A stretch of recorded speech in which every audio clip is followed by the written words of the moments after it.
Move Moritel, un monde nouveau vous appelle.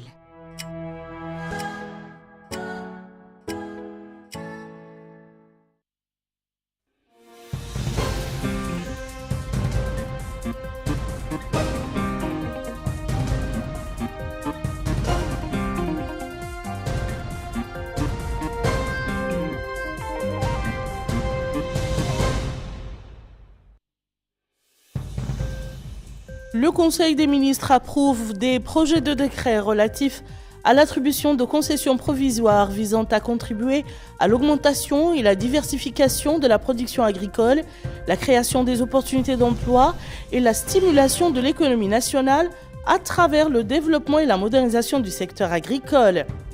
La ministre de l'Environnement et du Développement durable et le président de la région de l'Inchiri signent un accord de partenariat pour la protection de l'environnement et la lutte contre la pollution.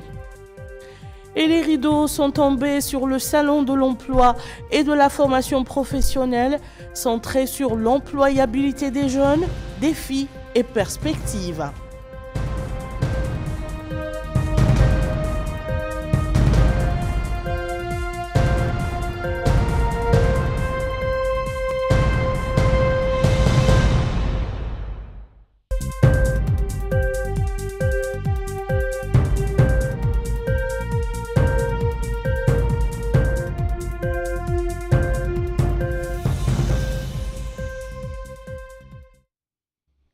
« 21h30, Madame, Monsieur, bonsoir et bienvenue dans le journal. Le Conseil des ministres s'est réuni ce mercredi 16 avril 2025 sous la présidence de son Excellence Monsieur Mohamed El-Cheikh El-Ghazouani, président de la République. Le Conseil a examiné et adopté les projets de décret suivants. Projet de décret portant reconnaissance de l'ONG Centre Safia comme association d'utilité publique. Le présent projet de décret vise à reconnaître l'ONG Centre Safia, créée en 2019, comme une association d'utilité publique, ce qui lui permettrait de bénéficier des avantages accordés aux associations d'utilité publique conformément aux dispositions des articles 30 à 40 de la loi n° 2021-004 du 10 février 2021 relative aux associations, aux fondations et aux réseaux. Ce statut conférera à l'ONG Centre Safia la possibilité d'élargir son champ d'intervention et de bénéficier de l'assistance et de l'appui des autorités administratives conformément aux dispositions législatives et réglementaires régissant les associations déclarées d'utilité publique. Projet de décret portant concession provisoire d'un terrain à la wilaya du Trarza, Muqata'a de Kermessein, au profit de la société SNDDR. Projet de décret portant concession provisoire d'un terrain à la wilaya du Trarza, Muqata'a de Kermessein, au profit de la société SMDDR. Projet de décret portant concession provisoire d'un terrain à la wilaya du Trarza, au profit de la société Mori Guyali. L'attribution de ces concessions provisoires à des opérateurs économiques dans le domaine agricole intervient en application des dispositions du décret n° 080-2010 du 31 mars 2010 qui abroge et remplace le décret n° 089-2000 du 17 juillet 2000 pris en application de l'ordonnance n° 127-83 du 5 juin 1983 portant réorganisation foncière et domaniale. Ces attributions visent à contribuer à la sécurité alimentaire par l'augmentation et la diversification de la production agricole, la création des opportunités d'emploi et la stimulation de l'économie nationale à travers le développement et la modernisation du secteur agricole. Projet de décret portant nomination du président et des membres du conseil d'administration de l'Office national de l'assainissement ONAS. Le ministre des Affaires étrangères, de la coopération africaine et des Mauritaniens de l'extérieur a présenté une communication relative à la situation internationale. Le ministre de l'Intérieur, de la promotion de la décentralisation et du développement local a présenté une communication relative à la situation intérieure. Le ministre de l'économie et des finances et le ministre de l'agriculture et de la souveraineté alimentaire ont présenté une communication conjointe relative au cadre de gouvernance des systèmes alimentaires. La présente communication relate d'une part le contexte dans lequel la feuille de route pour la transformation durable des systèmes alimentaires adoptée en 2021 a été mise en œuvre en mettant en exergue les difficultés rencontrées et d'autre part les défis à relever ainsi que les mesures déjà prises avant de proposer des solutions pour la mise en place d'un cadre de gouvernance efficace. À cet égard, il est proposé de mettre en place un cadre de concertation, de coordination, de planification et de suivi de la mise en œuvre de la feuille de route composée de 3 instances dans lesquelles toutes les parties prenantes seront représentées.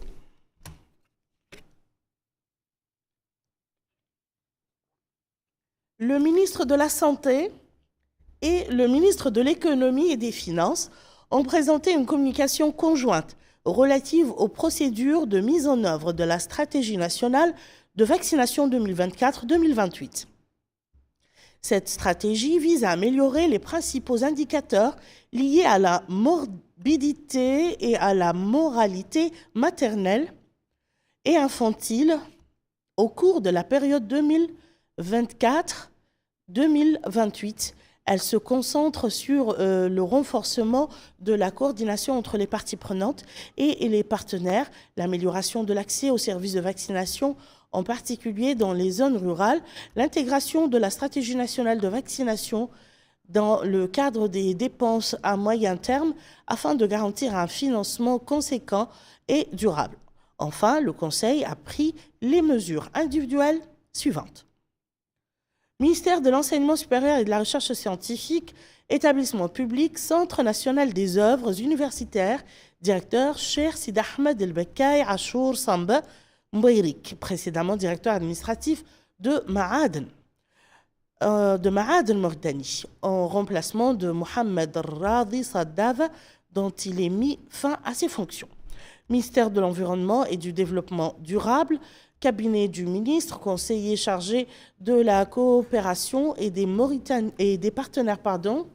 partenariats, Yeli Diawara, précédemment directeur général de l'Observatoire national de l'environnement et du littoral, établissement public Observatoire national de l'environnement et du littoral, directeur général Mohamed Yahya Shah, précédemment conseiller chargé de la coopération et des partenariats, directeur général adjoint Dah Brahim Bah, Agence nationale de la Grande Muraille Verte, directeur général adjoint Abdelrahman Salim Mahmoud, précédemment chef de département à l'Agence nationale de la Grande Muraille Verte.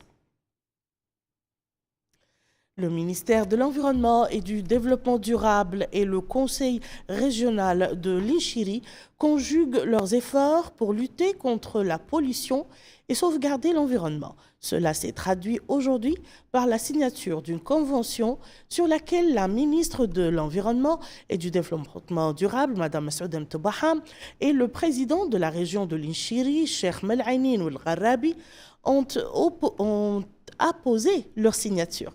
Cette convention fait suite à des accords similaires avec les conseils régionaux des wilayas de l'Est situés sur l'axe de la grande ceinture verte, et ce, conformément avec la stratégie gouvernementale visant à protéger les intérêts des citoyens, à réaliser leurs attentes liées à la préservation de l'environnement selon une approche participative locale dans le cadre de la dynamique relative aux activités qui protègent l'environnement et luttent contre la pollution. La ministre de l'Environnement a affirmé que cet accord vise à adopter une approche liée à la gestion décentralisée et durable des ressources naturelles et au développement local. Elle a ajouté que cela s'inscrit dans le cadre de la stratégie nationale pour l'environnement et le développement durable, ainsi que la stratégie nationale d'appui à la décentralisation et au développement local adoptée en 2020.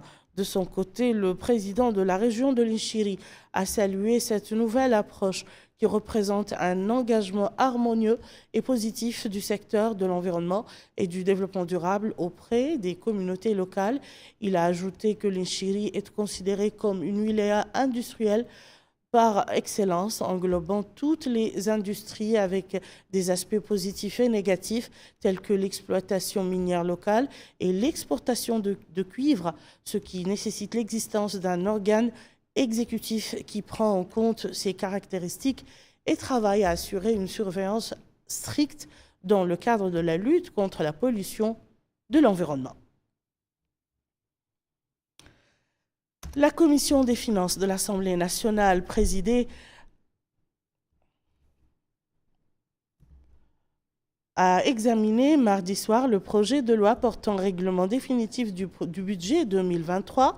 La Commission a entendu un exposé du ministre délégué auprès du ministre de l'Économie et des Finances chargé du budget, Kodioro Moussa Nguenor, qui a mis en exergue le contenu du projet de loi.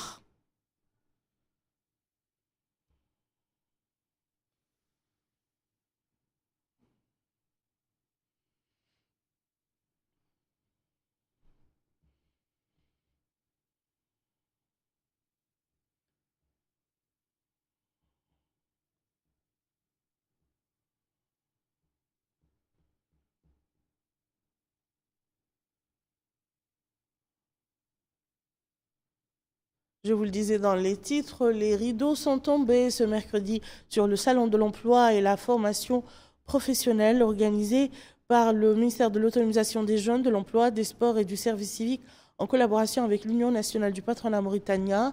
Cette manifestation a constitué une plateforme pour discuter de la situation de l'emploi et des opportunités de formation offertes par les sociétés nationales et le secteur privé aux jeunes diplômés. Fatima Tadane nous en dit plus. La dernière journée du Salon de l'emploi et de la formation professionnelle des jeunes s'est déroulée sous le signe de l'échange et de la réflexion. Conférences et présentations ont mis en lumière les enjeux de l'emploi en présence de nombreux jeunes à la recherche d'opportunités professionnelles. Ont principalement porté sur les possibilités d'insertion offertes par les institutions publiques et les entreprises privées. L'événement a été l'occasion aussi pour les participants de formuler plusieurs recommandations concrètes en faveur de la lutte contre le chômage des jeunes. Selon Naji Oulkatri, secrétaire général du ministère de l'Autonomisation des jeunes, de l'emploi, du sport et de la fonction publique, cette 4e édition s'inscrit dans le cadre de la mise en œuvre des politiques nationales d'emploi et de formation sous l'impulsion du Premier ministre M. Mokhtar Ould-Diaye. Il a rappelé que l'événement organisé sur 2 jours a réuni ministères, secteur privé, partenaires techniques et financiers, ainsi que jeunes chercheurs d'emploi et porteurs de projets. Notons que les échanges ont permis également d'établir un diagnostic réaliste du marché de l'emploi en Mauritanie dans un contexte de perspectives économiques encourageantes, notamment pour les jeunes diplômés. Pour M. Abdellahi, conseiller du président de l'Union nationale du patronat mauritanien, cette édition s'est distinguée par une forte participation et la qualité des débats. Il a salué des recommandations jugées pertinentes et inclusives, prenant en compte les attentes des différents acteurs. Parmi les propositions phares, la création d'un système national d'assurance qualité, l'implication renforcée du secteur privé dans la conception et l'exécution des programmes de formation, la modernisation des équipements, le renforcement des formateurs, l'augmentation de l'investissement public et privé dans les centres de formation, mais aussi à l'intégration de la formation professionnelle dans l'enseignement fondamental et le développement des sessions de formation continue. Le salon organisé par la Fédération des services affiliés à l'Union nationale du patronat mauritanien a suscité l'intérêt de nombreux jeunes diplômés en quête d'emploi et de formation. Et d'Alifal. Ils sont nombreux à l'image de Cheikh Al-Hassan, cet étudiant universitaire qui s'est rendu ici dans l'espoir d'avoir une chance d'être retenu pour l'une de nombreuses opportunités d'emploi ou à défaut de bénéficier d'une formation pour enrichir son CV. Lui, il est interprète et déclare avoir déposé son CV pour tenter sa chance. Cheikh Hassan n'est pas le seul à fonder espoir sur ce salon. Ils sont venus par dizaines pour tenter leur chance et c'est depuis hier. Cet étudiant déclare avoir déposé son dossier dans plusieurs endroits et croit en ses chances. Cet autre dit être content de voir tant d'opportunités devant les jeunes. Cette jeune fille titulaire d'un diplôme en banque assurance dit avoir entendu parler de ce salon et s'y est rendue pour déposer son dossier. Les sociétés et institutions ici donnent l'espoir aux jeunes, comme le déclare ce cadre. Cet autre cadre dit être là pour offrir des opportunités de financement aux projets des jeunes. Cet espace ouvert depuis hier donne de l'espoir à notre jeunesse qui y voit de possibles opportunités d'emploi. Direction la ville de Nouadhibou qui a abrité aujourd'hui un atelier technique consacré à la révision et au diagnostic du plan d'aménagement de la pêche au poulpe. 5 ans après sa mise en œuvre, les acteurs et professionnels du domaine ont échangé durant cette rencontre d'une journée sur les voies et moyens permettant de garantir la durabilité de la pêche au poulpe en s'inspirant du plan d'aménagement créé à cet effet. Yogi Hamtova. Le secrétaire général du ministère de la Pêche et des Infrastructures maritimes et portières, M. Sidi Ali Ould Sidi Boubacar, a supervisé ce mercredi à Nouadhibou l'ouverture d'un atelier technique consacré à la mise à jour et au diagnostic du plan d'aménagement de la pêcherie de poulpe 5 ans après sa mise en œuvre. À travers cet atelier d'une journée, le ministère vise à élargir le cadre de discussion avec la participation des professionnels, des spécialistes et des opérateurs du secteur afin de tirer les enseignements, formuler des recommandations et renforcer les efforts déployés pour assurer la durabilité de cette pêcherie vitale. Dans son discours d'ouverture, le secrétaire général a souligné la large participation des cadres et des experts du secteur ainsi que des représentants des organisations professionnelles et sociales, insistant sur l'importance d'adopter des modes d'exploitation durables garantissant la préservation des ressources et le renouvellement de l'écosystème. M. Ould Sidi Boubacar a rappelé que le secteur de la pêche et des infrastructures maritimes et portières constitue l'un des piliers de l'économie nationale, en raison de sa contribution au produit intérieur brut, à la création d'emplois, à l'alimentation du trésor public, ainsi que son rôle dans la lutte contre la pauvreté et le renforcement de la sécurité alimentaire. L'ouverture de l'atelier s'est déroulée en présence du wali adjoint de la wilaya de Dakhlet Nouadhibou, du hakm de la Muqata'a, de l'adjoint au maire, ainsi que des responsables des forces de sécurité et de défense, du directeur général de l'Institut mauritanien de recherche océanographique et de pêche et d'un certain nombre de spécialistes et de professionnels du domaine halieutique. Ainsi donc prend fin ce journal. Je vous en rappelle les principales informations. Le Conseil des ministres approuve les projets de décret relatifs à l'attribution de concessions provisoires visant à contribuer à l'augmentation et à la diversification de la production agricole, la création des opportunités d'emploi et la stimulation de l'économie nationale à travers le développement et la modernisation du secteur agricole. Et la ministre de l'Environnement et du Développement durable et le président de la région de l'Inchiri signent un accord de partenariat pour la protection de l'environnement et la lutte contre la pollution. Et les rideaux sont tombés sur le salon de l'emploi et de la formation professionnelle, centré sur l'employabilité des jeunes, défis et perspectives.